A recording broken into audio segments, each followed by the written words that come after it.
जागतिक पातळीवरील युद्धजन्य परिस्थिती थांबावी आणि विश्वात शांती प्रस्थापित व्हावी यासाठी बीडच्या श्री क्षेत्र भगवान श्रीकृष्ण आश्रम या ठिकाणी 108 कुंडी विष्णू महायाग संपन्न होत आहे। केशव महाराज शास्त्री यांच्या संकल्पनेतून या महायागातून विश्वशांतीचा संकल्प सोडण्यात आला। त्याचबरोबर सामूहिक प्रार्थना व शांतिपाठ देखील घेण्यात आला।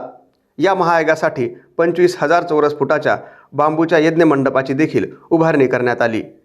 विष्णुयाग ज्या ठिकाणी होतोय या ठिकाणी भगवान श्रीकृष्णाचं मंदिर बांधायचं आहे आणि श्रीकृष्ण मंदिराच्या भूमिपूजनाच्या निमित्तानं विष्णू यज्ञाचं आयोजन केलेलं आहे।